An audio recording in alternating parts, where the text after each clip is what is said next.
다니엘서 1장 1절에서 9절까지의 말씀을 저 여러분들이 한 절씩 교독하도록 하겠습니다. 제가 먼저 읽겠습니다. 유다 왕 여호야김이 왕이 돼 다스린 지 3년째 되던 해입니다. 바벨론 왕 느부갓네살이 예루살렘에 쳐들어와 예루살렘 성을 포위했습니다. 주께서 유다 왕 여호야김을 느부갓네살 왕에게 포로로 넘겨주셨습니다. 그리고 하나님의 성전에 있던 기구 일부를 느부갓네살 왕의 손에 넘겨주셨습니다. 그가 이 기구들을 시날 땅에 있는 자기들의 신전으로 가지고 가서 그 신전의 보물 창고에 두었습니다. 그 후 왕은 내시의 우두머리인 아스부나스에게 이스라엘 자손 가운데 왕족과 귀족 몇 사람을 왕궁으로 데려오라고 명령했습니다. 왕은 바벨론 왕궁에서 왕을 위해 일할 이스라엘 젊은이들을 데려오게 했습니다. 데려온 그들은 몸이 건강하고 잘생겼습니다. 게다가 똑똑해 모든 일에 지혜롭고 지식이 있으며 이해가 빨랐습니다. 그들은 바벨론의 말과 학문을 배웠습니다. 왕은 그들에게 왕이 먹는 귀한 음식과 왕이 마시는 포도주에서 날마다 먹을 것을 주면서 3년 동안 교육시켰습니다. 교육을 다 마친 후에는 바벨론 왕을 위해 일하게 했습니다. 다니엘, 하나냐, 미사엘, 아사랴가 있었는데 모두 유다 자손이었습니다. 내시의 우두머리는 그들에게 새 이름을 지어 주었습니다. 다니엘은 벨드사살이라고 불렀고 하나냐는 사드락, 미사엘은 메삭, 아사랴는 아벳느고라고 불렀습니다. 그러나 다니엘은 왕이 먹는 특별한 음식과 왕이 마시는 포도주로 자신을 더럽히지 않겠다고 결심했습니다. 함께 읽겠습니다. 그때 하나님께서 다니엘이 내시의 우두머리에게 은혜와 긍휼을 얻게 하셨습니다. 아멘. 우리가 함께 읽은 말씀을 가지고 타협 없는 거룩이라는 말씀으로 이서진 목사님께서 말씀 전해 주시겠습니다. 할렐루야. 하나님의 은혜가 여러분과 함께 하시기를 바랍니다. 주님께 영광과 감사의 박수를 올려드리겠습니다. 제가 군대에서 이제 복무를 하고 있는데 인상적인 장면을 한번 본 일이 있었어요. 그 군대에 큰 나무가 있었거든요. 좀 상징적으로 이게 이 부대의 나무들 중에 좀 상징적이고 가장 대표되는 나무겠다. 근데 이 나무가 태풍이 이렇게 지나고 난 다음에 진짜 완전히 뽑혀가지고 뿌리째 뽑혀서 옆으로 누워버린 거예요. 그래서 그 나무를 이렇게 보고 있는데 중요한 것을 깨달았습니다. 나무가 뿌리 뽑힌다고 해서요, 그 가지에 붙어있는 잎사귀까지 바로 시드는 것은 아니더라고요. 시간이 흐르고 또 많은 사람들이 그 나무를 이제 해체하기 위해 자르고 나서야 그 나무가 마르고 그 잎사귀가 마르는 것을 보게 되었습니다. 그때 제가 이렇게 글로 다이어리에 써놓았던 글이 있었는데, 뿌리가 뽑힌 나무도 잠시는 푸르다라는 감상이었어요. 사랑하는 여러분, 우리 인생 가운데 뿌리가 뽑혀도 잠시는 푸른 순간들이 있습니다. 하나님과 분리가 되고 영적인 예배가 다 멈췄는데도 저와 같이 목회자들이 목회를 할 수도 있고요, 그리고 순장들이 순장의 일을 할 수도 있고, 찬양팀이 찬양팀을 섬기는데 호흡 곤란을 느끼지 않을 수 있습니다. 그러나 시간이 흐르면 결국에는 그 잎사귀가 마르고 그 생명력이 고갈된 것을 모두가 알 수 있는 것처럼, 결국 뿌리가 뽑힌 나무는 그가 가지고 있는 모든 기능과 가지로 내주어야 하는 모든 양분의 공급이 끊기게 되어 있는 것이죠. 반면에 태풍을 만나서 가지가 다 부러지고 줄기 일부가 손상되고 그 기둥이 상당히 많이 흔들렸다고 하더라도 뿌리가 여전히 땅 아래 깊숙이 박혀있는 나무는 그 자체로 견고할 수 있는 것입니다.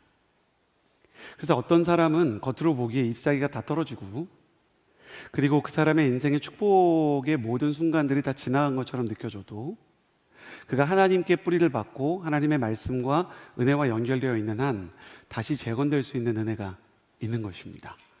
사랑하는 여러분, 여러분의 영혼은 어떻습니까? 여러분의 예배와 여러분의 신앙 가운데 하나님과 연결된 뿌리가 있습니까? 만약 여러분이 뿌리가 뽑힌 자다라고 생각이 된다면 다시 주님께서 여러분을 일으켜 그 뿌리를 주님 안에 받게 하시는 은혜가 있게 되기를 예수님의 이름으로 축복합니다. 그리고 만약 여러분이 고난과 아픔 속에서 이 자리에 찾아왔다면 여러분이 뿌리 깊은 나무이기 때문에 흔들리지 않고 주님의 사랑 안에 있으시다는 사실을 또한 잊으시지 않기를 축복합니다. 그래서 오늘 말씀을 통해서요, 이 킹덤에 대해서, 킹덤 라이프에 대해서 나누기를 원하는데, 이 킹덤 라이프는 어떤 상황에서도 하나님께 깊이 뿌리를 박은 사람들의 이야기인 것입니다. 오늘은 다니엘에 대한 이야기를 나눠보도록 하겠습니다. 1절과 2절의 말씀인데요, 같이 한번 읽어보도록 하겠습니다. 1절 그리고 2절입니다. 시작. 유다 왕 여호야김이 왕이 돼 다스린 지 3년째 되던 해입니다. 바벨론 왕 느부갓네살이 예루살렘에 쳐들어와 예루살렘 성을 포위했습니다. 주께서 유다 왕 여호야김을 느부갓네살 왕에게 포로로 넘겨주셨습니다. 그리고 하나님의 성전에 있던 기구 일부를 느부갓네살 왕의 손에 넘겨주셨습니다. 그가 이 기구들을 시날 땅에 있는 자기들의 신전으로 가지고 가서 그 신전의 보물 창고에 두었습니다. 아멘. 우리는 오늘 다니엘을 통해서 하나님께서 쓰시는 사람, 하나님께 뿌리 박은 사람이 어떤 사람인지를 보게 됩니다. 세 가지를 나눌 텐데 가슴에 손을 얹고 저를 따라해 주시겠어요? 하나님께서는 내 일을 포기하지 않는 사람을 찾으신다. 사실 다니엘은 내일이 빼앗기고 자신의 미래가 박탈당한 인생에서 자신의 하나님과의 여정을 시작하게 되었습니다. 다니엘이 하나님께 쓰임받게 된 역사적 배경이 기록되어 있는 것이 1절에서 2절의 말씀인데, 느부갓네살 왕이요, 기원전 605년에 갈그미스 전투에서 이집트와 전쟁에 승리합니다. 이집트와 전쟁에서 승리하는 건 지금으로 치면 약간 어떤 느낌이냐면 미국과 중국이 전쟁을 해서 승자가 가려지는 것 같은 거예요. 그 시기에는 그 중동과 이 고대 문명에서는요, 이 중동의 패자와 그리고 아프리카의 패자가 명확히 나눠져 있었어요. 이 아프리카 문명의 패자는 이 나일강의 이집트였고요. 그리고 이 중동 땅의 패자는 메소포타미아 유역과 이 비옥한 초승달 지대의 바벨론이었는데, 이 두 나라가 격돌을 하게 된 거예요. 그리고 이스라엘은 이집트와 우방 국가였어요. 그런데 이집트가 여기에서 함락을 당하고요, 바벨론의 시대로 이 고대 근동의 이 모든 정세와 중동의 정세가 넘어가게 됩니다. 그들은 이집트를 점령한 것으로 만족하지 않고 이 바벨론이 유다 왕 여호야김을 포로로 잡아가고 성전의 기물들을 빼앗아가요. 아직 나라가 완전히 망한 건 아닌데 유다도 거의 황복을 한 상황인 겁니다. 예레미야를 읽어보면 이 상황에서 유다 땅은요, 완전히 그 국제적인 정세가 바벨론 쪽으로 넘어가는 것을 잃지 못하고 애굽을 의지하다가 BC 597년에 바벨론 입장에선 괘씸하잖아요. 계속 애굽한테 반격을 시도하고 그들과 함께 다시 한번 전쟁을 일으키려고 하는 이 유다가 괘씸하니까 597년, 기원전 597년에 이제 예루살렘을 완전히 포위하고 586년에 예루살렘을 무너뜨리면서 유다 왕국이라는 하나님의 나라 이스라엘이 완전히 사라져버리게 됩니다. 이미 기원전 722년에 아수르에 의해서 북이스라엘 왕국이 다 무너져서 에브라임 지파를 비롯한 이스라엘 10개 지파가 다 무너졌고요. 그리고 남아있는 거는 유다 지파랑 베냐민 지파여서 우리가 유대인이라고 부르는 거는 유다 지파 사람이란 뜻이거든요. 그러니까 유다 사람들만 남아있고 나머지 10개 지파는 혼혈로 다 없어져 버렸어요. 사마리아 사람, 사마리아 여인처럼. 유대인만 남았는데 이 유대인들도 이제 바벨론에 의해서 무너진 다음에 다 포로로 끌려가게 된 겁니다. 이 과정에서 포로로 끌려가게 되었던 사람이 다니엘입니다. 나라는 망하고 성전이 무너진 상태에서 다니엘한테 무슨 내일이 있겠습니까? 그에게는 어떠한 미래도 없는 암흑천지와 같은 세상이 있을 뿐이었습니다. 그런데 다니엘은 그럼에도 불구하고 하나님에 대한 믿음과 자기가 어린 시절 배웠던 하나님에 대한 신앙을 잃지 않습니다. 이게 얼마나 어려운 거냐면요, 여러분, 그런 일이 일어나면 안 되지만 우리나라가 다시 한번 주권을 다 상실하고 우리나라의 모든 교회가 핍박에 의해서 문이 닫혀서 교회로 예배드리러 가는 것도 불가능하고 나라가 다시 주권이 없는 암흑 속에 떨어졌다고 생각해 봅시다. 근데 이때 소년들이 그 제국의 포로로 끌려갔는데 배운 거라고는 우리로 치면 이제 꿈이 자라는 땅 때 배운 아주 기초적인 그 아브라함이 여행을 떠났어요. 믿음으로 갔죠. 그리고 다윗이 골리앗을 쓰러뜨렸어요. 이런 수준의 키즈벤처 같은 여름 성경학교 이야기만 있는 거예요. 근데 다니엘이 그때 배운 신앙을 가지고 제사장도 없고 그리고 성전도 없는 시대에 그 신앙을 하나님께 드리며 하나님을 만나는 소년으로 자라게 됩니다. 여기서 우리는 중요한 것을 배우게 됩니다. 나라를 잃고 성전을 잃고 가족까지 떨어져서 모든 것을 잃어버린 사람이라도 하나님을 잃어버리지 않은 사람이라면 사실은 아무것도 잃지 않은 사람이라는 것입니다. 여러분의 인생 가운데 건강을 잃는 날이 있을 겁니다. 관계를 잃는 날도 있을 겁니다. 재정이 흔들리고 진로에 대해서 먹구름이 끼는 날도 있을 것입니다. 그럼에도 불구하고 그 모든 날들에 하나님을 잃어버리지 않게 되기를 예수님의 이름으로 축복합니다. 뿌리가 깊이 박힌 나무가 다시 솟성게 될 수 있는 것처럼 여러분도 하나님을 붙잡고 다시 일어날 수 있기 때문입니다. 다니엘은 그 하나님을 붙잡고요, 내일을 포기하지 않는 사람으로 자라기 시작합니다. 어린 시절에 하나님께서 쓰셨던 선지자들 이사야나 예레미야나 에스겔의 영향을 받았을 것이고, 그리고 모세의 율법서들에 대해서 배웠을 것입니다. 특별히 이 포로 공동체, 다니엘과 같이 끌려온 이 포로들 공동체에서는 에스겔이 예언했던 그 예언의 내용들이 굉장히 큰 영향을 미쳤는데, 이유가 뭐냐면 에스겔 자신도 포로였거든요. 포로로서 끌려온 그 바벨론의 그발강가, 우리로 치면 어디라 그럴까요? 좀 비현실적인 얘기를 해야 우리가 상처가 안 될 것 같으니까 우리가 프랑스 파리한테 식민지가 됐어요. 그 세느강 같은 데 이렇게 끌려가가지고 노역을 하고 있는데, 그 세느강 같은 데에서 하나님의 말씀을 전하던 사람이 에스겔이에요. 그러니까 예레미야나 이사야처럼 유다 땅에서 전하는 게 아니라 포로로 끌려와서 전하다 보니까 사람들이 처음엔 듣지 않다가 에스겔이 말하는 대로 이게 이루어지는 거예요. 처음에 여호야김 때 포로로 끌려왔지만 왕국이 남아있어서 다시 왕국이 재건될 거라 그랬는데 결국엔 함락될 거라 그랬고, 그 사람들이 다 끌려올 거라 그랬고, 근데 하나님의 임재가 예루살렘에 있는 게 아니라 예루살렘 성전을 떠나서 지금 여기에 있고, 그게 다 경험되기 시작해서 에스겔이 포로기에 굉장히 중요한 영적인 지도자였거든요. 그러면서 에스겔이 이야기했던 메시지가 몇 개 있었는데, 첫 번째, 하나님은 경고 없이 심판하지 않으신다. 두 번째, 심판 이후에는 반드시 회복의 때가 있다. 세 번째, 심판의 주도 하나님이시고 회복의 주도 하나님이시다. 이게 이제 에스겔서 전체의 내용이었어요. 하나님은 옐로카드와 같은 경고를 주지 않으시고 한 민족이나 사람을 심판하지 않으시기 때문에 우리가 하나님의 경고의 소리에 귀 기울여야 된다.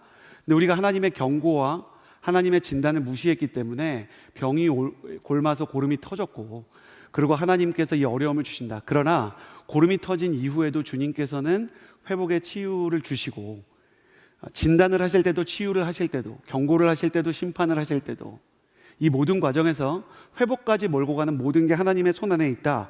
하나님의 주도권에 대한, 하나님의 왕되심에 대한 거룩한 선포를 했던 사람이 에스겔이었어요.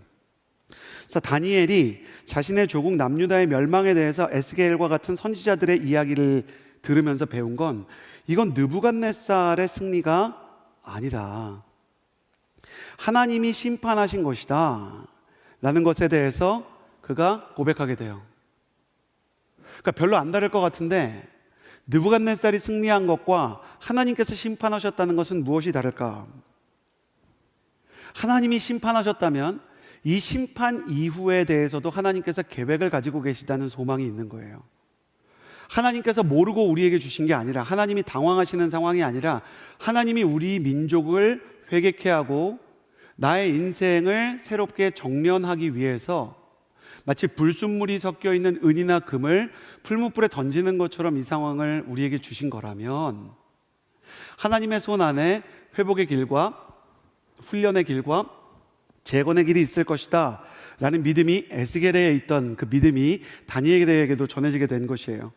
그래서 다니엘이 오랜 시간이 지나서, 소년인 시간은 한참 지나 노년의 다니엘서를 쓰기 시작했는데요. 왜냐하면 한 번에 쭉 썼는데 이제 내용이 다 지나가고 쓴 거니까요. 그때 자신이 소년 때 포로로 끌려왔던 이 경험에 대해서 2절 말씀을 보면, 주께서 유다왕 여호야김을 느부갓네살 왕에게 포로로 넘겨주신 거다 이렇게 쓴 거예요. 느부갓네살이 빼앗아 온 게 아니고, 느부갓네살이 승리한 게 아니고, 하나님께서 이 일을 하셨다. 안타까운 눈물의 고백이지만 동시에 소망의 고백인 것이에요. 하나님을 향해서 초점을 맞추면서 그 다음에 하나님이 하실 일에 대한 하나님께서 일으키실 회복에 대한 기대감을 잃지 않을 수 있었기 때문이죠. 사랑하는 여러분, 우리는 고난을 받을 때 원수에 지나치게 집착합니다. 여러분 원수 있으세요? 원수 있으시죠? 없으신가요? 좀 보내드릴까요? 원수를요? 그러니까 여러분이 직장 생활을 하면 다윗과 같이 훌륭한 사람도 아닌데 사울과 같은 사람들이 계속 찾아오고, 그렇죠? 요셉이 보디발을 만난 것처럼 나를 이용하려는 사람들이 계속 등장하고, 나에게 창을 던지는 직장 상사들, 나를 모함하는 사람들, 나를 어렵게 하는 사람들, 때로는 우리 집안 식구들까지 우리를 힘들게 해요. 그럼 우리가 기도할 때 그 사람이 치워지면 모든 게 완벽해질 것 같은 거예요. 근데 여러분, 그런 사고는 이런 거랑 비슷한 거예요. 시험 기간만 끝나면 학생은 행복한가요? 물론 행복합니다. 근데 시험 기간만 끝나면 학생이 행복해지는 게 아니라 사실 학생이라면 그 시험을 잘 봐야 행복한 거죠. 우리가 시험을 못 본 채로 시험 기간만 계속 지나가면 어떤 일이 일어나게 될까요? 여러분, 재수강이 기다리고 있습니다. 우리의 인생 가운데 하나님께서 우리에게 주신 시련에 대해 이 문제가 너무 어렵다, 이 원수가 나를 너무 괴롭힌다, 그것이 지나가기만을 바란다면 우리는 하나님께서 우리에게 원하시는 태도와 하나님께서 우리에게 원하는 반응을 보지 못할 거예요. 그러면 같은 부류의 문제에 계속 만나야 되고, 그 문제가 우리의 인생 가운데 계속해서 우리를 괴롭게 하게 될 겁니다. 여러분, 그런 분 안 계세요? 여러분의 인생 가운데 계속해서 이성교제의 같은 그 패턴의 문제가 출제되고, 재정 문제에 같은 패턴의 문제가 출제가 되고, 진로의 문제에 같은 문제가 출제가 돼서 우리가 간절히 바라는 거예요. 이 시험만 지나가게 하여 주옵소서. 이스라엘 백성은 자신들이 만난 고난의 홍해를 건넜는데도 불구하고 영적으로는 여전히 애굽의 노예 근성을 가지고 있었어요. 자유인이 되었는데도 불구하고 그들의 내면과 태도가 변화되지 않았던 것이죠. 왜냐하면 주권자이신 하나님, 출제자의 의도를 생각하지 않았기 때문이에요. 여러분, 이 포로기로 가고 예언서로 가잖아요. 그러면 출제자의 의도를 계속 생각해야 되는데, 다니엘은 하나님께서 이것을 붙이셨다라는 것을 생각하면서 출제자이신 하나님, 우리에게 시련과 시험을 주신 하나님의 의도가 뭘까를 생각하게 되었던 것입니다. 여러분, 여러분의 눈앞에 있는 원수나 여러분이 겪고 있는 고난이나 시험이 아니라 그 시험과 고난 뒤에 계시는 출제자 하나님의 의도를 완벽히 알아서요, 그 의도에 부합하는 태도와 신앙의 반응을 보이는 사랑하는 주님의 청년이 되시기를 예수님의 이름으로 축복합니다. 다니엘은 계속해서 하나님의 눈치를 보고 하나님을 경외하며 주님의 뜻을 구하게 되는 것이에요. 다니엘서는 대체 하나님은 누구이신가를 다니엘이 끊임없이 생각해 갑니다. 그러면서 자신의 삶에서 풀무불에 던져질 때나 아니면 다른 사람들과 금신상 앞에 절해야 되는 어떤 그 유혹 앞에 있을 때 단 한 가지의 원리를 가지고 이 다니엘서를 정리할 수 있어요. 뭐냐면, 하나님은 모든 상황에서 모든 인생들의 왕이시다요. 하나님께서 주도권을 가지고 계시고 주께서 모든 것을 우리 손에 붙이셨기 때문에 사자굴에 들어가도 죽지 않는 것이고, 왕은 하나님이시기 때문에 하나님의 사람으로서 금신상 앞에 절하면 안 되는 것이다. 하나님께서만 역사와 시간을 주관하신다. 여러분, 사람은 시간과 역사의 주인이 자신이나 유력한 사람이라는 착각을 가지고 있습니다. 김정훈이라는 그 심리학자가 있어요. 이분이 그 시간의 발명에 대한 이야기를 해요. 시간의 발명은 시간을 사람이 창조했다는 게 아니라 시계의 발명을 얘기하는 거예요. 사람들이 시계를 만들었어요. 시간이라는 것은 실제로 존재하지만 그 시간에 대해서 이름을 붙이고 숫자를 붙인 건 사람이 한 거예요. 사람이 해서 12시다, 11시다 이렇게 하면서 사람에게 어떤 게 생기기 시작했냐면 이런 기능이 생기기 시작했어요. 우리 다음 주 수요일 11시에 만나서 같이 점심 식사하러 가자. 우리 다음 달 7일에 저녁에 영화 같이 보러 가자. 그러면서 자기 인생에 대한 스케줄러와 계획을 하기 시작하거든요. 시간이 있고 달력이 있으니까 우리가 계획하고 우리가 그거에 대해서 우리에게 삶에 대한 플래닝이 가능하잖아요. 그런데 이 김정훈이라는 심리학자가 무슨 얘기를 하냐면, 그러나 실제로 사람이 다음 주에 다음 달에 어떤 일이 일어날지, 내가 그 자리에 정말로 갈 수 있을지를 보장할 수 있는 사람은 아무도 없다는 거예요. 전인미답이라는 표현이 있어요. 누구도 가본 적이 없는 곳. 사실상 미래는 전인미답이라 우리가 약속을 할 수 있지만 우리가 약속한 것을 정말로 지킬 수 있을지에 대해서는 알 수 없는 것입니다. 한 목사님이 차를 타고 교회로 출근을 하시는데요, 매일 건너는 한강 다리를 건넜어요. 그래서 이제 출근길에 딱 교회에 들어오셔서 TV를 켜고, 과거에는 이제 어른들이 신문이나 뉴스를 보던 시대니까 오늘 뉴스가 뭐가 있나 하고 보는데, 자기가 지나온 다리에 큰 사고가 난 거예요. 바로 성수대교가 무너진 사건이었어요. 어머니랑 같이 이렇게 사시던 시절이라 어머님한테 다녀오겠습니다 라고 인사하고 나왔는데, 나중에 보니까 자기가 가겠습니다 라고 말할 수는 있는데 오겠습니다를 약속할 수가 없는 거더래요. 제가 지금 하고자 하는 이야기는 뭐냐면, 우리는 가겠습니다는 말할 수 있는데 돌아오겠습니다를 말할 수 없는 인생을 살고, 약속을 하지만 그 약속을 실제로 지킬 수 있을지 없을지 모르는 사람들인데, 달력에 의해서, 시계에 의해서 우리가 우리의 인생을 통제할 수 있다는 착각 속에서 살아요. 실제로 모든 약속을 못 지킨다는 건 아니지만 정말로 우리 인생이 계획대로 된다면 내 인생의 주인이 나겠죠. 네, 여러분 계획대로 되시나요? 다니엘은 계속해서 이야기하는 것이 그것인 거예요. 그렇다면 이 시간과 역사와 내일을 만드시는 분은 누구신가? 다니엘이 보니 우리 민족이 무너질 때도, 그리고 내가 포로로 끌려왔을 때도, 지금 다시 얘기하지만 다니엘은 거의 노년이 돼서 죽기 직전에 지금 소년 시절을 바라보면서 이 책을 쓰고 있잖아요. 나의 삶을 보니 주님께서 역사의 주인이셨더라. 다윗도 노년에 같은 표현을 쓰는데 그게 여러분이 잘 아시는 시편 23편 1절인 거예요.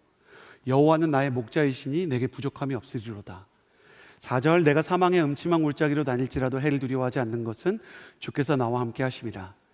내 인생을 인도하는 것도, 역사를 주관하시는 것도, 내일을 만드시는 것도 하나님의 영역이다 라는 경외감을 가지고 살아가는 것입니다.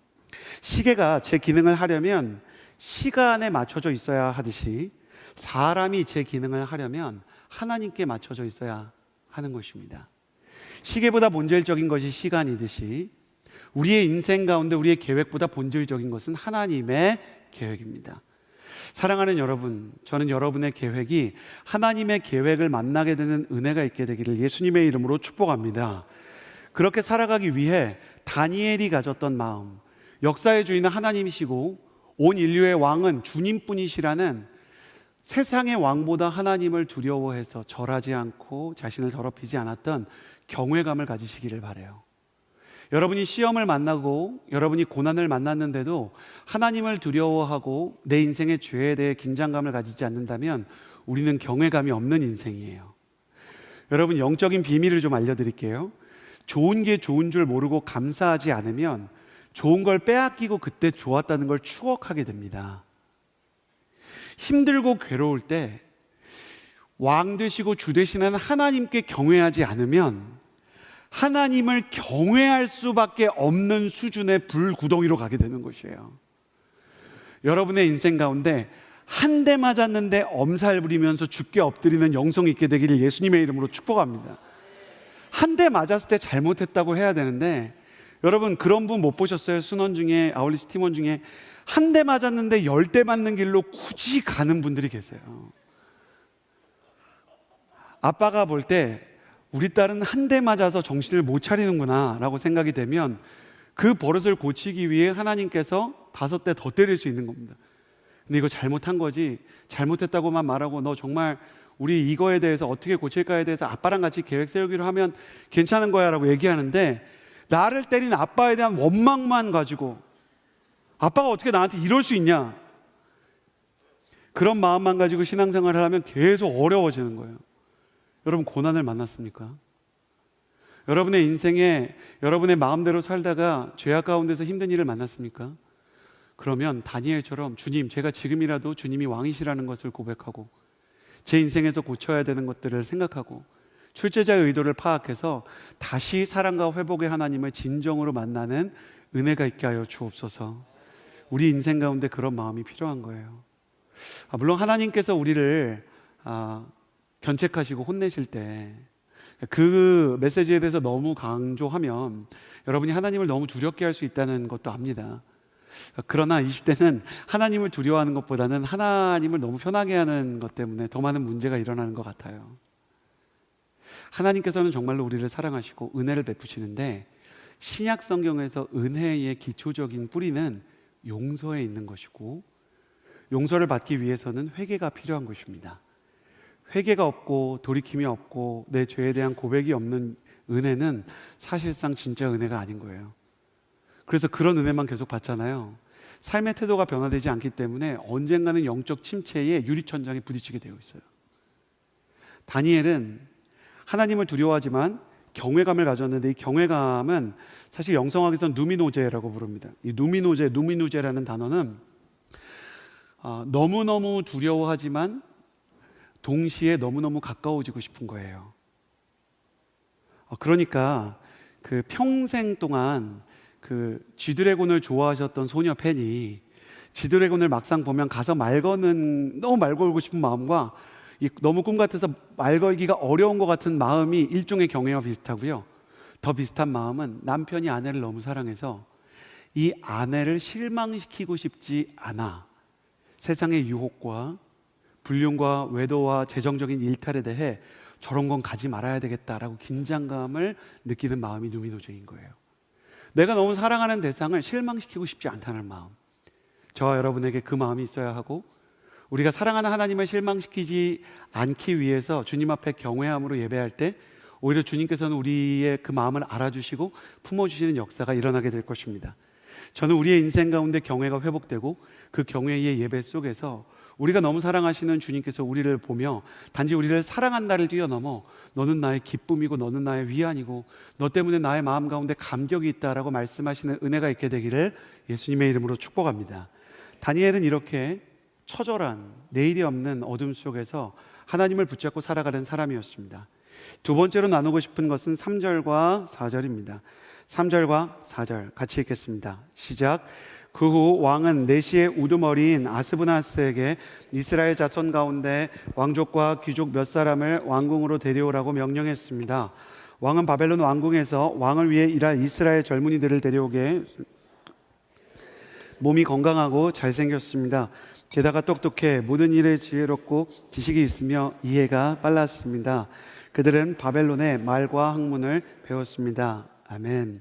하나님께서 쓰시는 사람은 내일을 포기하지 않는 사람, 주님이 역사의 주되심을 알고 경외함으로 나의 모든 계획을 주님 앞에 맞추는 사람이라고 얘기했는데 두 번째는 이것입니다. 저를 따라해 주시겠어요? 하나님께서는 내 일에 최선을 다하는 사람을 원하신다. 내 일에 최선을 다하는 사람을 원하신다. 내일, 투모로우에 대해서도 소망을 잃어버리지 않은 사람, 그러나 내 일, 마이 잡에 대해서도 내게 주어진 임무에 대해서도 최선을 다하는 사람을 원하신다는 거예요. 느부갓네살이요, 포로로 데려온 사람 중에 소년들 중에 탁월한 아이들을 참모로 기르려고 합니다. 사실 느부갓네살을 왕이라고 부르는데 당시 아람어, 고대 아람어에서는요 왕자도 왕이라고 써서 그 역사 전체랑 족보 정체를 봐야 의미가 명확해지거든요. 예루살렘을 함락시킨 느부갓네살도 왕인데 우리 개념에서는 원래 왕자입니다. 전체 바벨론을 다스리는 사람은 느부갓네살의 아버지인 나보폴라살이에요. 그러니까 느부갓네살이라는 사람은 우리로 치면 이제 세자 같은 거예요. 이제 곧 왕이 될 계승권자예요. 계승권자는 항상 이 선 왕의 눈치를 봐야 되잖아요. 나보폴라살에게 왕위를 계승받기 위해서 늘 아버지에게 자신을 증명해야 되는데 나보폴라살이 완전히 사자 같은 사람이라 자식한테 칭찬이나 격려는 거의 하지 않아요. 대단한 전쟁에서 승리를 겪어도 뭐 수고했어 정도인 겁니다. 이집트와의 싸움에서 승리를 하고 그 나라를 거대 제국으로 만들고 주도권을 다 잡았는데도, 예루살렘을 함락시키고 많은 성전 기물을 가져왔는데도 인정하지 않으니까 역사가에 따르면 느부갓네살이 계속 신경질적이고 불안 증상을 가지고 있는 거예요. 그래서 어떻게 할까 하다가 아버지를 보니까 아버지가 인재들을 잘 키우는 걸 좋아해요. 그러니까 교회로 치면 선교 사역도 잘하고 긍휼 사역도 잘하는 거는 별로 인정을 안 해주는데 양육 사역에 대해서는 인정을 많이 하는 사람이에요. 그러니까 인재 양성을 해야 되겠다. 그래서 인재 양성 프로그램을 도입하면서 다니엘을 데려오는데, 할렐루야, 4절에 성경에 흔치 않은 표현이 나와요. 데려온 그들은 몸이 건강하고 잘생겼습니다. 성경이 누구한테 잘생겼다는 말에 생각보다 굉장히 인색합니다. 베드로, 요한, 바울, 들어본 적 없는 굉장히 섭섭한, 잘생겼다는 사람이 몇 명 나오거든요. 요셉 잘생겼다 그래요. 성경은 그리고 웬만해서는 놀라지 않기 때문에 그 적은 수준의 부자, 그러니까 약간 이렇게 건물 한두 채 가지고 있는 사람 부자라고 안 그래요. 아브라함이 부자다 그러면 이제 중견기업 정도 운영하는 사람이어야 되는 거예요. 근데 성경이 약간 칭찬과 평가에 대해서 객관적이기 때문에 표현을 절제할 때가 있는데, 성경이 잘생겼다? 할렐루야. 그러니까 저는 정말 가서 만나보고 싶어요. 어떻게 생겼을까? 너무너무 궁금해요. 너무너무 궁금해요. 제 마음속에서는 이제 좀 나이가 드셨지만 전성기를 기준으로 너무너무 잘생긴 분이 이제 원빈 같은 분인데, 뭐 그렇게 생겼다고 생각이 돼요. 거기다가 몸이 건강하다, 몸도 좋대요. 여러분, 게다가라고 써요. 성경이 게다가라고 씁니다. 이 다음에 똑똑해서 모든 일에 지혜롭고, 지식도 있는데 지혜롭대요. 자매 여러분, 몸이 건강하고 잘생겼는데 신앙도 좋고 똑똑하고 지혜롭고 지식이 있는 남자가 있습니까? 있어요. 우리랑 상관없어서 그렇지 성경을 보니까 있어요. 이해도 빠르대요. 공감 능력도 탁월한. 와. 근데 너무 안타까운 게 뭐냐 여러분, 너무 안타까운 게 3절에 이 사람이 공무원으로 배치가 됐어요. 인지양성 프로그램에서. 근데 이 사람이 배치된 부서에 부서장이 나오는데 3절 보세요. 3절 다시 한번 말씀 혹시 보여주실 수 있으세요? 그 후 네시의 우두머리 아스브나스에게 이스라엘 자손 가운데 왕족과 귀족 사람을 왕궁으로 데려오라고 명령했고요. 다니엘은 환관장 네시 부서에 배치가 돼요. 그러니까 다시 몸이 건강하고 잘생겼고 똑똑하고 모든 일에 지혜롭고 지식이 있고 이해가 빠른데 네시가 된 거예요. 그래서 다니엘서에는 가족 얘기가 안 나오는 겁니다. 그래서 형제 여러분, 사랑하는 형제 여러분, 다니엘 같은 청년이 되고 싶다라는 그런 생각하지 않게 되기를 바랍니다. 다니엘은 가족을 가질 수 없는 몸이 된 거예요. 왕궁에서 살았기 때문에. 우리나라처럼 왕궁의 모든 그 여자들은 대부분 왕의 소유였어요. 그래서 그 여자들을 건드릴 수 없도록 그들을 거세해서 내시로 삼은 거예요. 사실 남자로서 얼마나 자존심이 상하는 일입니까? 몸도 좋고 잘생기고 지혜가 있는데 자신의 의지와 상관없이 갑자기 환관이 되어버린 인생. 그러나 그럼에도 불구하고 자포자기하지 않습니다. 그는 모든 상황을 다스리는 분은 하나님이심을 알기에 국가적인 절망과 개인적인 좌절 속에서도 하나님 앞에 무릎 꿇기를 쉬지 않는 것입니다. 형제 여러분, 한번 생각해 보십시오. 내가 내 의지와 상관없이 환관이 됐는데 기도가 나오겠습니까? 자매 여러분, 생각해 보십시오. 내가 사랑을 하고 가정을 이루고 싶은데 갑자기 독신을 선고받았고 내 인생 가운데 하나님께서 여러분이 정말 원하시는 어떤 대학이나 학과가 있는데 거기 못 간다라는 청천벽력 같은 선언을 하시고, 여러분의 인생 가운데 이런 일이 일어난다면 여러분은 예배할 수 있겠습니까? 제가 미국에서 영적인 지도자가 쓴 어떤 에세이를 하나 읽었는데 너무 가슴이 아팠어요. 왜냐하면 이분이 찬양 인도자인데 목소리를 잃어버린 거예요. 목소리가 완전히 다 박살이 났어요. 말하기도 힘들어요. 그러니까 노래하는 자가 노래를 잃어버리고 찬양하는 자가 찬양을 못하게 된 거죠. 하나님 앞에서 저의 이제 커리어는 끝났고 자기를 고용해줬던 선교단체와 교회에서도 다른 일을 선교도 괜찮다고 하는데 본인이 괴로워서 다 그 사역을 그만두는 거예요. 근데 하나님이 너무 당연한 것을 물으시더래요. 네가 목소리를 잃었으면 찬양을 할 수 없느냐. 그래서 이 사람이 글로 하나님에 대한 찬양을 쓰기 시작했는데 너무나 많은 사람들에게 믿음의 글과 책으로 은혜를 주는 기독교 작가로 탈바꿈하게 됩니다. 하나님께서 다니엘의 인생 가운데 참 어려운 인생을 주셨는데 다니엘은 여전히 모든 상황을 다스리시는 분이 하나님이시라는 것을 알아요. 나라가 망했어도 가족과 생리별을 했어도 왕궁에 끌려와 있고 자기가 사랑하는 사람들을 만날 수 없어도 그분의 계획이 있다는 것을 믿어요. 그래서 다니엘이 하나님이 왕이시다라고 이야기할 때 굉장히 중요한 신앙의 고백은 내게 주어진 일에는 이유가 있을 것이다. 나에게 주어진 하루에 하나님께서 우연을 만들지 않았을 것이다. 내가 걷는 모든 시간이 의미가 있으리라 라고 믿는 것입니다. 여러분, 이것이 다니엘의 믿음이고요. 이 믿음 때문에 다니엘은 그 시대에 많은 절망한 사람들을 비춰주는 등대와 같은 영적 지도자가 될 뿐만 아니라 지금도 영원히 다니엘 스스로 쓴 것처럼 지혜 있는 자는 궁창에 별과 같이 빛날 것이요 많은 사람을 옳은 대로 돌아오게 한 자는 하나님 앞에서 별과 같이 빛나리라라고 이야기하는 어둠 속의 별과 같은 청년의 소망이 된 것입니다. 여러분의 인생 가운데 어떠한 상황도 어떠한 절망도 여러분의 마음을 꺾을 수 없으려면 다니엘의 이 고백이 필요합니다. 가슴에 손을 얹고 저를 따라해 주시겠어요? 내게 주어진 모든 일에는 하나님의 선하신 계획이 있다. 한 번 더. 내가 겪는 모든 시간에 하나님은 의미를 가지고 계시다. 아멘. 여러분, 하나님께서는 여러분에게 무의미한 고난이나 의미 없는 시간을 주시지 않으시는 분이심을 믿습니다. 역사의 주관자이시며 우리의 왕이신 하나님께서 우리를 위한 계획을 가지고 계시는 것이에요. 그래서 다니엘은 어떻게 하느냐? 여러분, 다니엘이 많은 사람들이 왕의 음식을 먹지 않은 것을 기억하는데 그 전에 다니엘이 한 일이 뭐냐면 바벨론의 말과 학문을 배웠대요. 최선을 다해서 배우는 거예요. 다니엘을 둘로 나눠서 봐야 돼요. 하나는 바벨론의 말과 학문과 언어와 지혜와 지식에 대해서는 최선을 다해서 배우는 거예요. 그리고 우상 숭배에 대해서는 절대 무릎 꿇지 않는 거예요. 근데 이 시대의 청년들은 우상에게도 무릎 꿇지 않지만 공부도 안 해요. 하나님 앞에서 순결하게 살지만 일도 열심히 안 하고 계속 이 일하면서 원수만 바라보면서 이 원수 때문에 이 회사가 제대로 안 돌아간다는 생각만 하는 거예요. 혹은 일을 열심히 하면 순결하지 않은 거죠. 혹은 세상에서 공부를 열심히 하면 기도하지 않아요.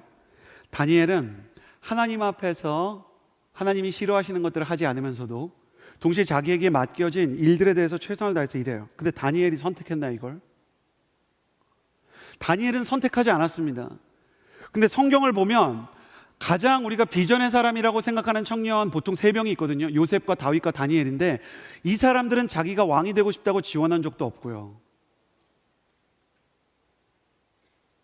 자기가 정말로 하고 싶은 것을 하지 못하고 살아온 사람들이에요.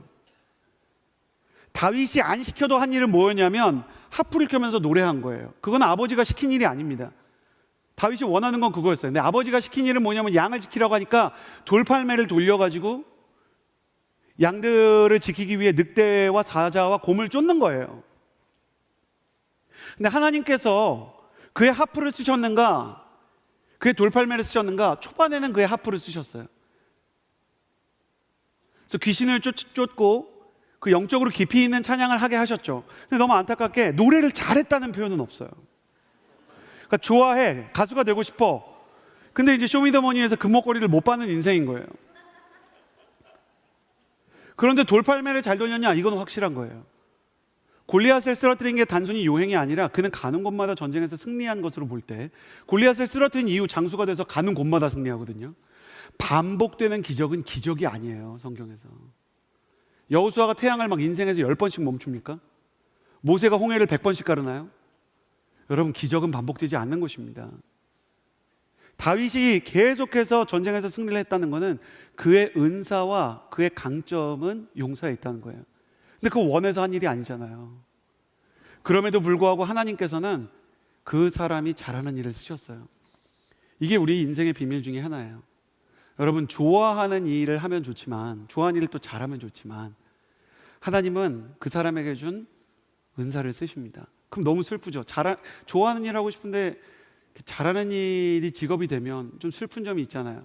아닌가요? 잘하는 일이라도 있으면 좋겠다 싶나요? 근데 내 인생에서 잘하는 일을 하나님께서 직업으로 쓰시니까 놀라운 일이 생겼는데 다윗이 시편을 여러 개 발표했잖아요. 왕이 돼서. 그 소년 때 만든 시편은 거의 계승이 안 되고요. 왕 돼서 이렇게 낸 거는 이제 유통이 되는 거죠. 왜냐면 왕이 앨범을 냈으니까 이제 국가에서 사야 되는 거예요. 그러니까 다윗이 왕이 되고 나서는 좋아하는 일도 할 수 있게 됐어요. 정리하면 하나님은 은사를 가지고 그 사람을 쓰시고 그리고 그 사람이 좋아하는 일을 할 수 있는 기회를 주시는 거죠. 근데 그 은사가 처음부터 완성되어 있는 게 아니라 그 은사를 훈련하는 기간은 너무 서러운 거예요. 여러분, 다윗의 그 동네에 자꾸 곰과 사자가 나타나는데 랄프 클레인 같은 구약학자들 글 보면 그 시대에 사자와 곰이 거의 이제 유다 땅에 별로 없어요. 얼마나 운이 없으면 자기 목장에 사자와 곰이 자꾸 나타나요. 그럼 우리 같으면 이제 원망하는 거죠. 여러분 생각해 보세요. 여러분이 일하는데 자꾸 사자람 곰 같은 막 사고가 자꾸 터져요. 여러분이 일하는 부서가 맨날 비상 상황이야.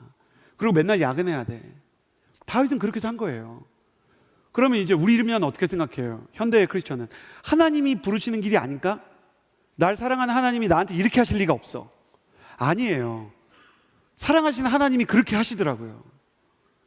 요셉은 그냥 아버지 집에 있는 게 제일 편한 사람이에요. 근데 요셉은 형들에 의해서 팔려가게 되었잖아요. 요셉의 은사에 대해서 그 은사가 어떻게 훈련받았는지를 생각해 보면 먼저 요셉에게 은사가 있었죠. 꿈을 꾸는 사람이었어요. 영적인 꿈, 미래에 이루어질 꿈. 그는 정말 미래를 꿈꾸고 미래에 하나님께서 원하시는 꿈을 꾸는 그런 사람이었어요. 근데 너무나 많은 청년들이 이렇게 하나님께서 영적인 꿈을 줘서 한 번, 두 번 이루어주면 내가 요셉인 줄 알아요. 아니에요. 죄송합니다. 여러분, 요셉이 아니에요. 왜 아닌가? 요셉은 꿈꾸는 자로 죽지 않았기 때문에 그래요. 요셉이 보디발에게 팔려가가지고 열심히 일을 하잖아요. 그래도 나중에 또 총리가 되잖아요. 총리가 됐을 때 요셉이 한 일이 뭐예요? 7년 동안 경제적인 호황이 있고 풍년이 들었을 때 그 다음에 닥칠 7년은 흉년이 아주 심각한 거기 때문에 이 7년 동안 다른 나라한테 양식도 좀 팔고 국채도 발행하고 뭐 여러 가지 방법을 동원해서 금융을 가지고 유통을 가지고 다른 나라 빚지게 만들었어요. 지금으로 치면 그 나라의 주식시장이 막 올라가니까 다른 사람들이 막 여기 투자하고 여기다가 막 이렇게 빚져가지고 여러 가지 돈이 몰리게 한 다음에요, 불황이 닥쳤을 때 이율을 높여가지고 그 다음에 다른 나라들을 경제적으로 다 복속시키게 하는 일을 요셉이 한 거예요. 경제 대국이 된 겁니다.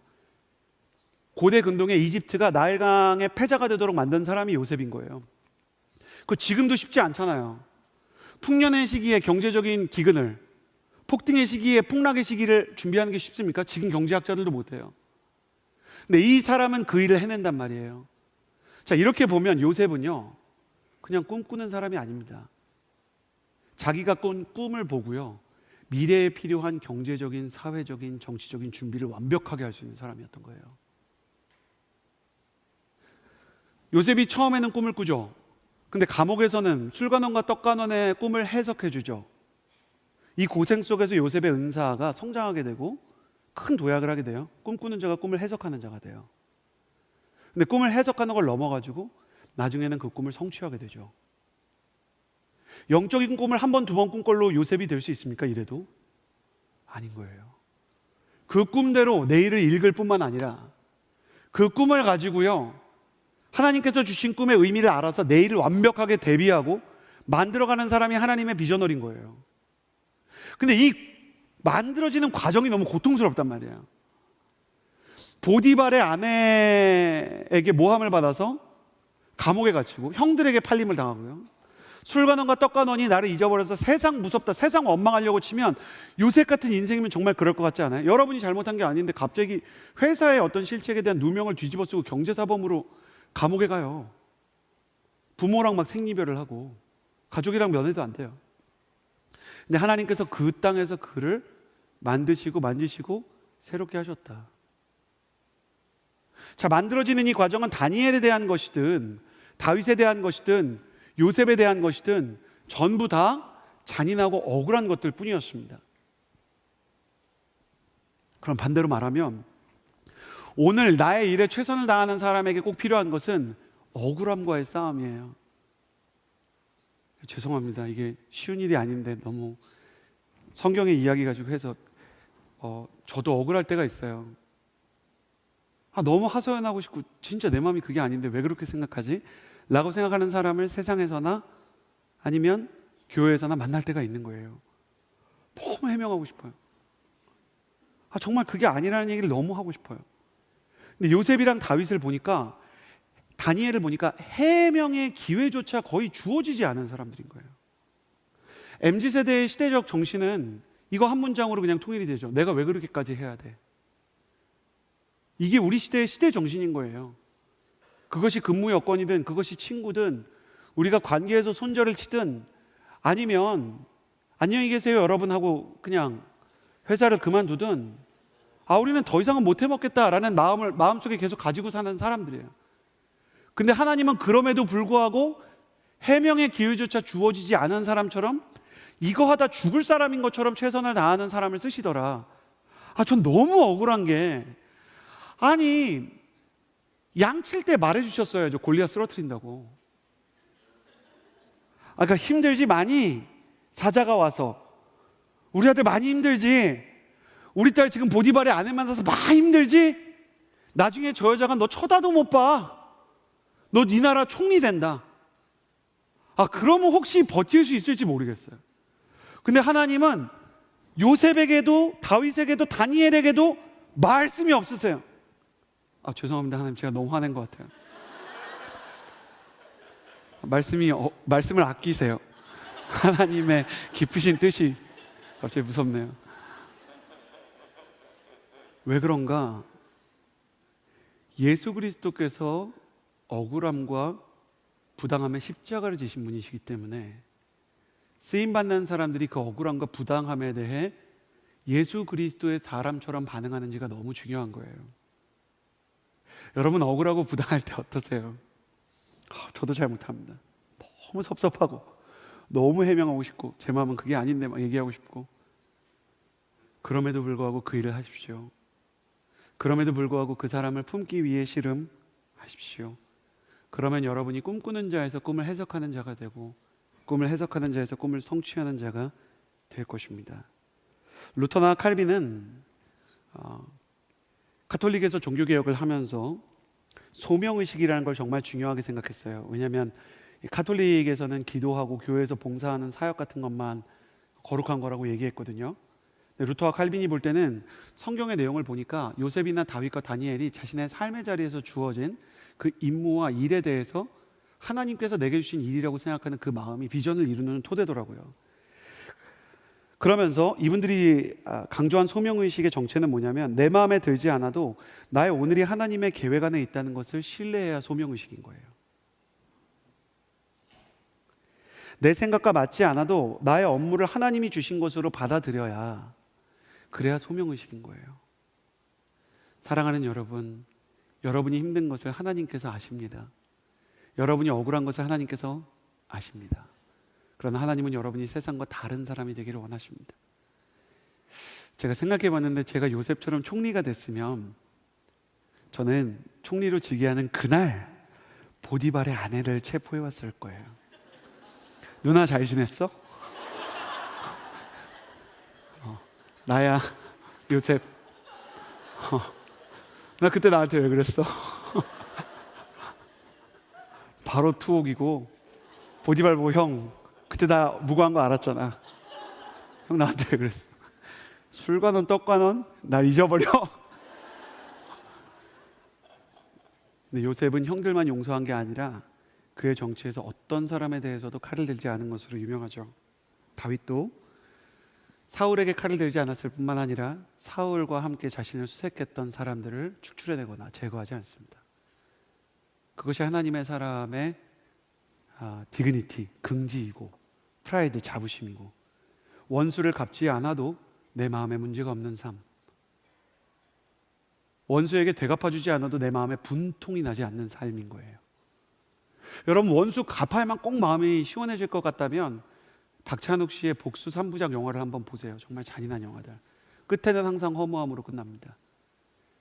그런데 여러분의 인생이 하나님의 은혜가 너무 커서 지나온 시간마저, 지나온 고생마저 이 하나님의 은혜와 비전의 성취를 위한 계단으로 생각이 되면, 그때부터는 그 고생도 의미가 있게 되는 거예요. 제가 대학부를 맡을 때 어떤 학생이 사수를 했는데, 자기가 정말 예전부터 꿈꾸던 의대를, 그 어려운 의대를 결국에 갔어요. 의대에 가서 나중에 이제 그 의사 선생님이 됐고, 자기가 정말로 이게 지원하기 원했던 이 수술하는 내과 선생님이 이제 됐어요. 그 수술방에 들어가는 더 좋은 게 수익이 더 높은 과를 갈 수 있었지만, 이제 그 사람들을 정말 살리고 싶은 크리스천적인 마음이 있었기 때문에 이 친구가 수술하는 또 의사가 된 거죠. 그 친구가 했던 말 중에 정말 잊혀지지 않는 말이 있어요. 목사님, 저 사수했는데 제가 의사가 되고 나서 보니까 그때 그렇게 힘들었나 생각이 잘 안 난다고. 그 순간마저 하나님이 날 너무 사랑하시는 순간으로 받아들여진다는 거예요.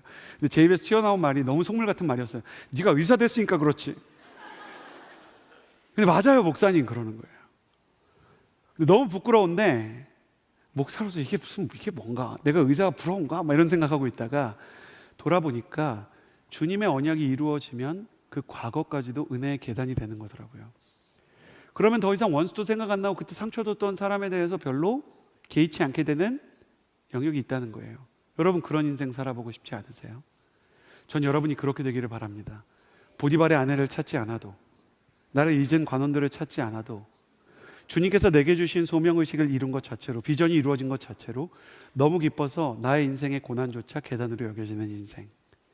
여러분이 그 비전의 계단을 올라가고 있는 사람이기에 무릎이 아프고 다리가 떨리지만 흔들리는 무릎을 붙잡고, 우리는 뒤로 물러가 침륜에 빠질 자가 아니요 오직 영혼을 구할 하나님의 사람들이기 때문에 흔들리는 다리와 무릎을 곧게 하라고 말씀하신 히브리서의 말씀처럼 여러분의 인생의 두 다리가 다시 튼튼해져 여러분의 하루를 지탱할 수 있게 되기를 예수님의 이름으로 축복합니다. 마지막으로 8절과 9절입니다. 함께 읽겠습니다. 시작. 그러나 다니엘은 왕이 먹는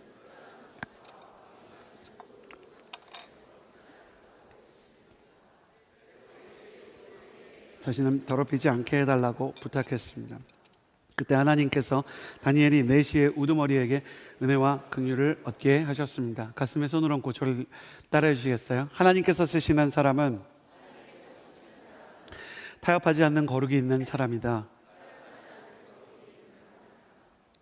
다니엘이요, 최선을 다해서 입신양명을 꿈꾸는 걸 자기 인생의 목표로 삼을 수도 있었을 거예요.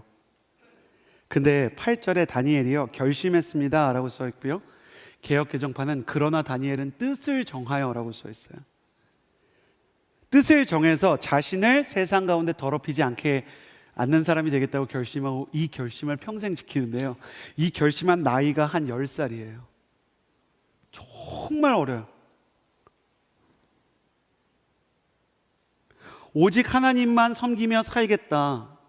나는 오직 하나님만을 섬기며 사는 사람이 될 것이다.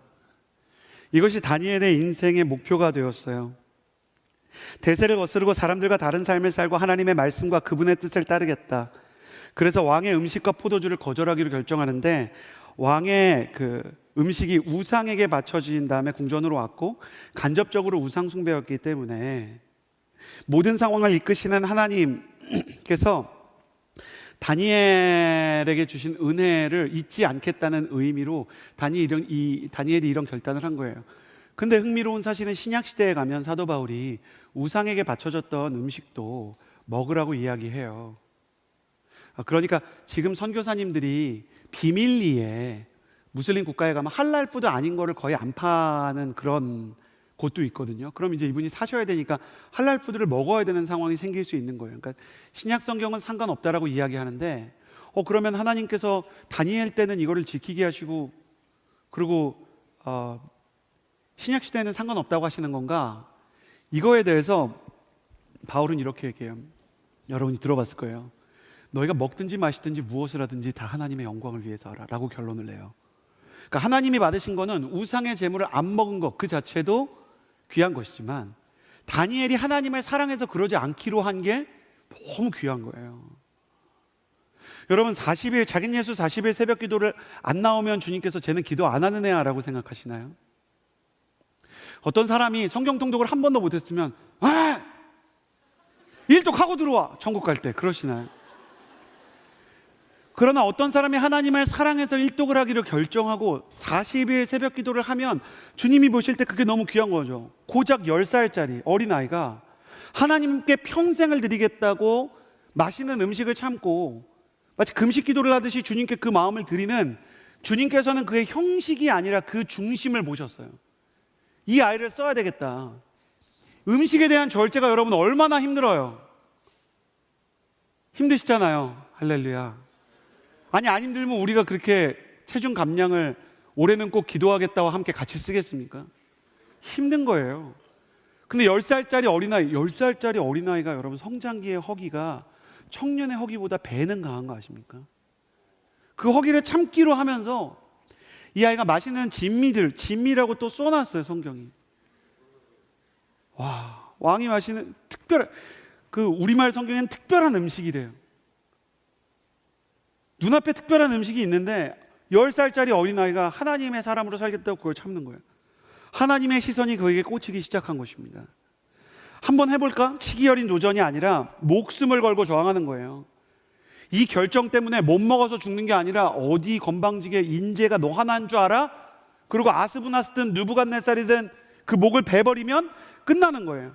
근데 10절을 보면 다니엘이 두려워하는 게 아니라 환관장, 자기 부서에 30 넘고 40 넘은 이 공무원 리더가 두려워합니다. 왜냐하면 환관장은 왕이 두렵기 때문에 이 상황이 두려워요. 다니엘은 오히려 겁이 없어요. 왕 앞에서 죽어도 그냥 죽는 거다. 친구들은 풀무트불에 던져주고 나는 사자굴에 던져줘도 난 상관없다.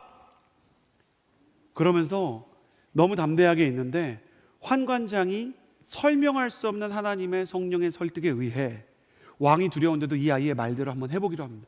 이 아이가 뭔가 정말 특별하게 느껴진 거예요. 하나님께서 개입하셔서 그걸 허락되게 하셨어요.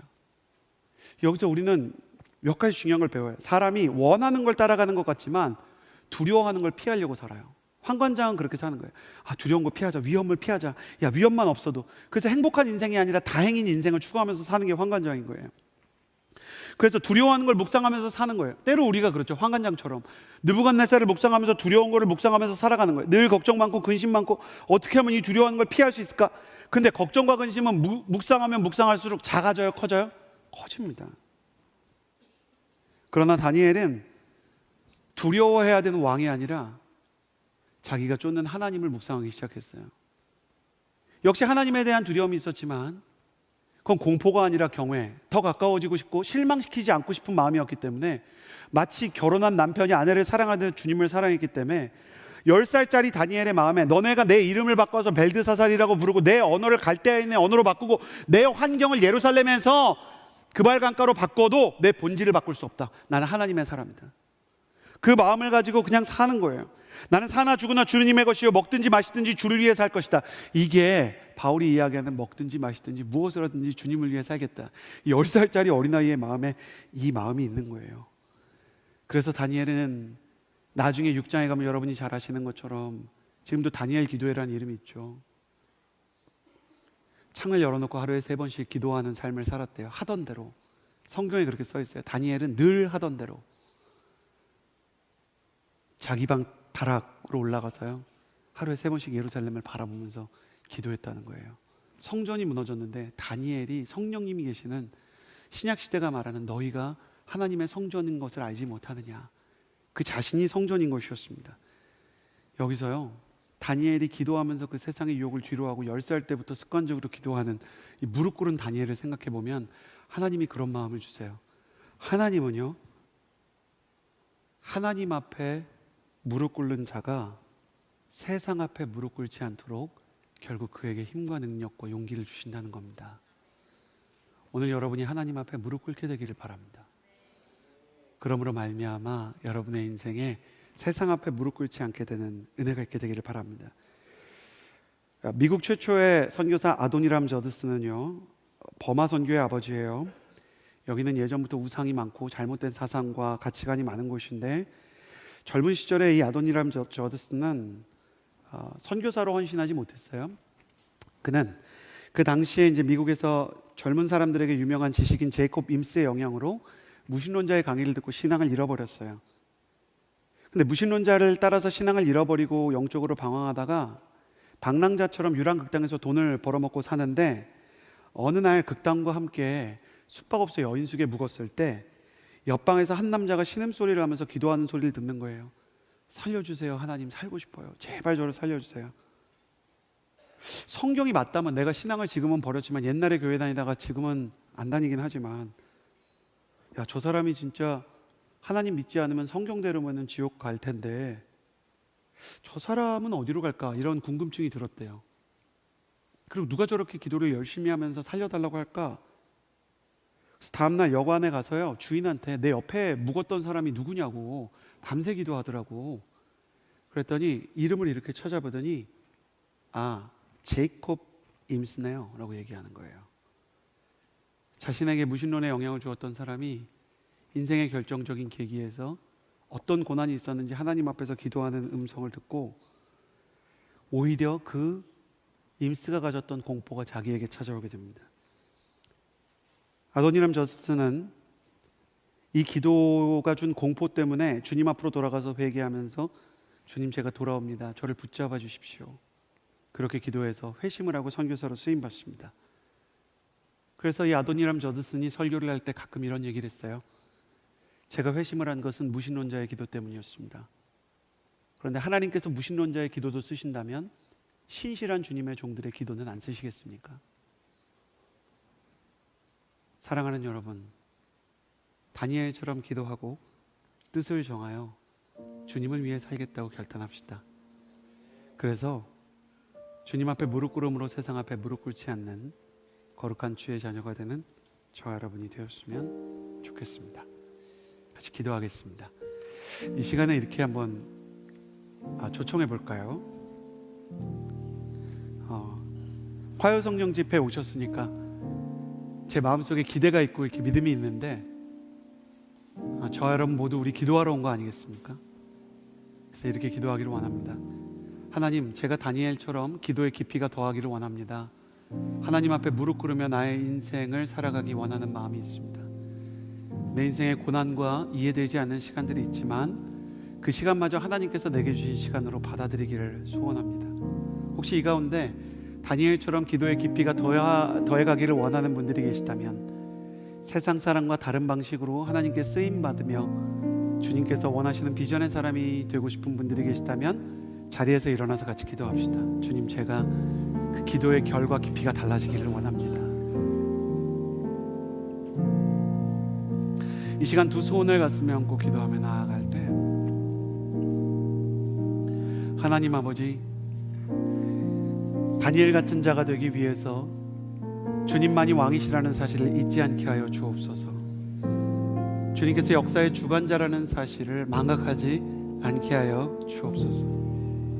두 손을 가슴에 얹고 기도하며 나아갈 때, 하나님을 두려워하고 하나님을 실망시키는 것에 대해 내 마음이 아프게 해주십시오. 죄짓고 아무렇지 않은 인생이 아니라 고난이 지나가기만을 바라는, 그냥 시험 기간만 끝나라 라고 어리석게 생각하는 학생이 아니라 출제자의 의도를 파악하며 잘못된 길에 대해 뉘우치고 내가 사랑하며 나에게 은혜 주신 주님을 실망시키는 것이 두려운 인생, 그런 경외함을 가진 사람이 되게 하여 주옵소서.